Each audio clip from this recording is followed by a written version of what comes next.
नमस्कार दोस्तों। तो चलिए आज हम कुछ नई जानकारी और कुछ नई सीख के साथ इस वीडियो को शुरू करते हैं। तो इस वीडियो में जुड़े रहिए ताकि मैं आपको हर एक जानकारी से आपको जोड़ सकूं कि आज हमारे समाज में कैसी कैसी परिस्थितियां हैं और इन परिस्थितियों को जानना हमारे लिए बहुत आवश्यक है।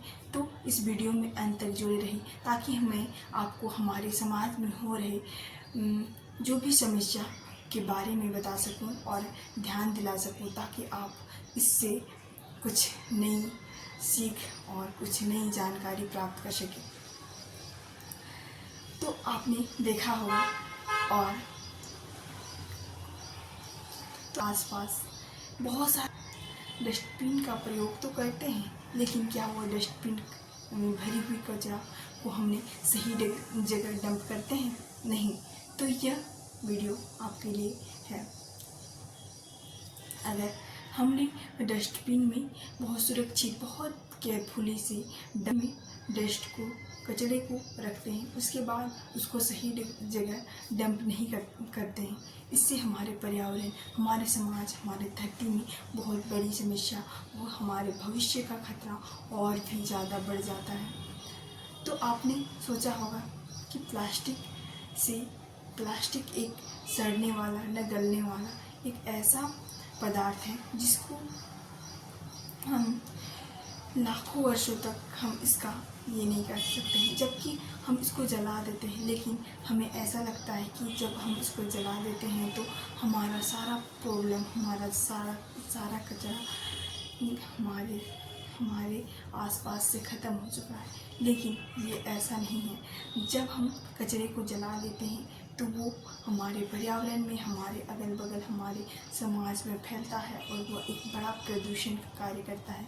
जब हम सांस लेते हैं तो वो हमारे सांस के जरिए हमारे अंदर चला जाता है और हमारे फेफड़े में, हमारे लंग्स को प्रभावित करता है, जिससे हमारे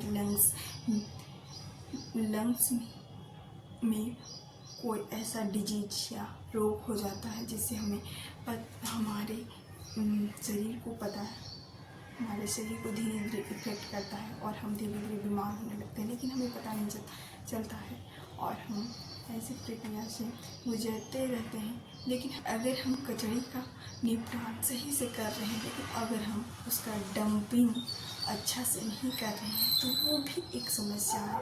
वो तो उससे भी बड़ी समस्या है, क्योंकि अगर हम घर में डस्टबिन में कचरा रखते हैं फिर हम ऐसे जगह पे उसको डंप कर देते हैं जिससे बहुत सारे मक्खियाँ, कीड़े मकोड़े, आने वाले पशु पक्षी उससे प्रभावित होते हैं। धरती गंदा होता है और एक बहुत बड़ा प्रदूषण का जगह बनता है। तो इससे हमारे सामने बहुत बड़ी समस्या होती है। और लेकिन हम कुछ अलग भविष्य के लिए कुछ अच्छा सोचते हैं कि हम कुछ अच्छा करेंगे, लेकिन हम ये नहीं सोचते कि हमारे आसपास इतनी गंदगी है, ये प्रदूषण हो रही है। इस चीज़ को हम नज़रअंदाज करते हैं।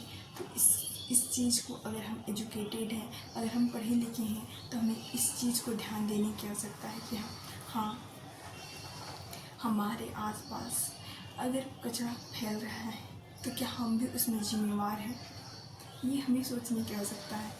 तो इस चीज़ को हमें सोचना है कि क्या मैं भी उसमें जिम्मेवार। अगर आप नहीं हैं तो अगर आप जिम्मेवार नहीं हैं तो अपने अगल बगल के आस पड़ोस के लोगों को बोलिए कि हाँ, अगर ये कचरा है तो हमारे आसपास हमारे मक्खियाँ आएंगी, हमारे भोजन में बैठेंगे और ये और भी ज़्यादा समस्या हो सकता है। तो हमें इस चीज़ से निपटने की आवश्यकता है और हम इसको सुधार कैसे किया जा सकता है। अगर आप एजुकेटेड हैं तो आप एक चीज़ कर सकते हैं कि आप नगर निगम को एप्लीकेशन लिखिए और उसके थ्रू पढ़े लिखे लोगों के 2-3 ग्रुप बनाइए ताकि आप इस चीज़ को सुधार सकें और आपके नगर में, आपके मोहल्ले में एक ऐसा नगर निगम से एक ऐसा गाड़ी या फिर कोई ऐसा सुविधा आपको मिले ताकि आप कचरा का सही निपटान हो और आप समाज में पल रहे कचरे और बीमारियों से दूर रहे, ताकि आपके जीवन में कोई ऐसी परेशानी, कोई ऐसी बीमारियां न हो और आपके फ्यूचर में कोई ऐसी फ्यूचर को बाधित ना करें। कई बार ऐसा होता है कि हम कंपटीशन या फिर अपनी सफलता के लिए तैयारी कर रहे होते हैं, लेकिन हमारे आसपास प्लास्टिक्स जैसे या नालियों से निकलने वाली गंदगी की वजह से हमारे आसपास हमारे वायुमंडल में फैला होता है और हम हमेशा सांस और हम धीरे धीरे बीमार होने लगते हैं। ऐसे में हमें ये नहीं पता होता है कि हमारा इन्वायरमेंट की वजह से हमें बीमारी हो रही है। लेकिन अगली बार से आप ध्यान रखिएगा, क्योंकि आप एजुकेटेड हैं और आप ये कर सकते हो। मुझे पूरी विश्वास है कि आप कर सकते हो। अगर कर सकते हो, हमारे वीडियो से कुछ सीखने को मिली होगी तो लाइक, सब्सक्राइब और शेयर करना ना भूलें, ताकि मैं आपको ऐसे ही आपके मोहल्ले में, आपके आसपास हो रही समस्याओं का ध्यान दिलाते रहूँ।